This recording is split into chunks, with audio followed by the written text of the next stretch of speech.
All right, let's get right into it. We're here to talk about one of the biggest, most fundamental shifts happening in our world right now.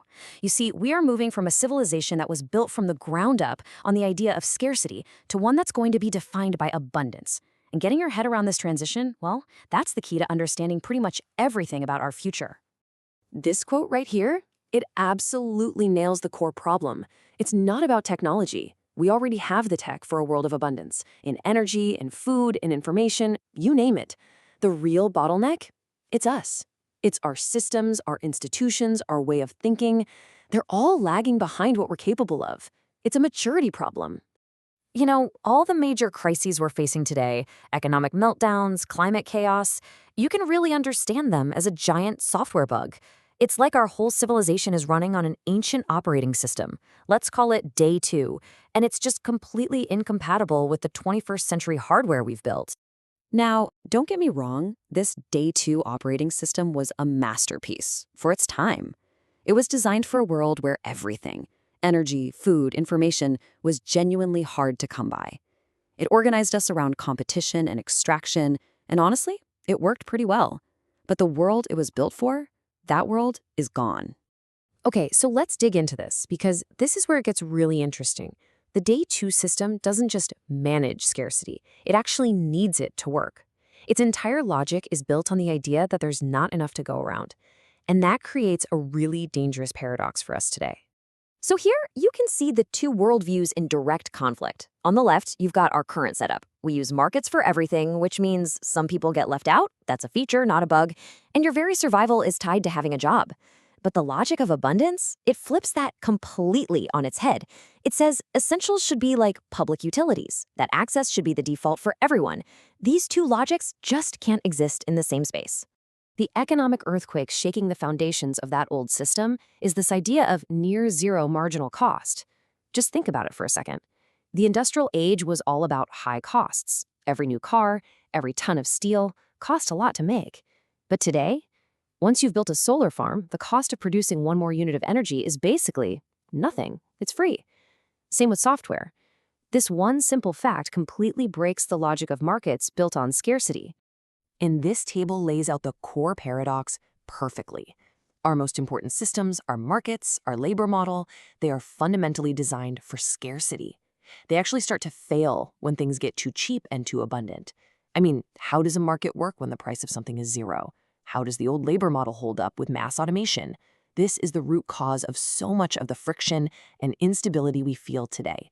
Okay, so that all sounds pretty intense, but it's not all doom and gloom. Not at all. Because while that old system is sputtering, there is concrete evidence that a new operating system, let's call it day 3, is already being built. The infrastructures for a world of abundance are literally emerging all around us. And it all starts with energy. You have to understand, energy is the master resource. It's the primary input for everything else in our civilization. Our food, our water, our factories, our data centers. So when energy makes the leap from scarcity to abundance, it kickstarts a chain reaction across every single other sector. And this economic shift is just undeniable. I mean, look at this. The cost of solar and wind has absolutely collapsed, making them the cheapest electricity in human history. And unlike fossil fuels, which are all over the place, the price of renewables just keeps falling year after year. This trend makes a future of abundant energy not just a nice idea, but an economic inevitability. And what's happening in energy isn't some one-off event. It's part of a much bigger, predictable pattern that we're seeing pop up everywhere. We're seeing a shift from centralized to distributed systems, from extraction to regeneration, from human labor to automation, and from unequal access to universal availability. It's the same pattern over and over again. So this brings us to the biggest question of all, right?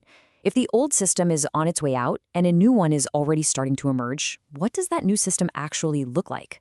What's the blueprint for a civilization that's actually designed for abundance from the start? Seriously.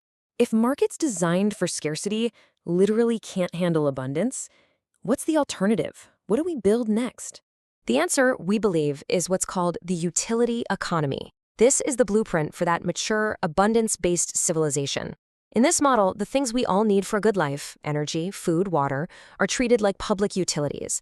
They're designed to be universally accessible, super reliable, and to serve everyone, not just the people who can win in a competitive market. And we can actually map this evolution for every key piece of our society. It's a journey, right? From the scarcity model of day 2, through this messy, chaotic transition period of day 3, toward the ultimate goal, the fully functional utility economy of what you could call day 4. This gives us a real, tangible roadmap for how to migrate from the old platform to the new one. But, and this is a huge but, this isn't going to happen by itself. Technology just makes abundance possible. It doesn't make it real. To actually get from the old world to the new one, we have to make very conscious choices. We have to design it and invest in it deliberately. We really should think about this less like some chaotic revolution and more like a planned migration. It's a process. Step 1, you grow the capacity to produce abundance. Step 2, you build the physical infrastructure. And step 3, you deploy the access systems that make sure everyone benefits. It's an architectural challenge, not a political fight. And that really leaves us with this one final thought. The industrial, scarcity-driven logic of day 2. It's ending. It's over. That's happening whether we're ready for it or not. So the real choice we have isn't if we're going to transition. The question is how. Are we going to let it be chaotic and unfair? Or are we going to be the architects of a transition that's stable, resilient, and works for everyone? That right there is the defining question of our time.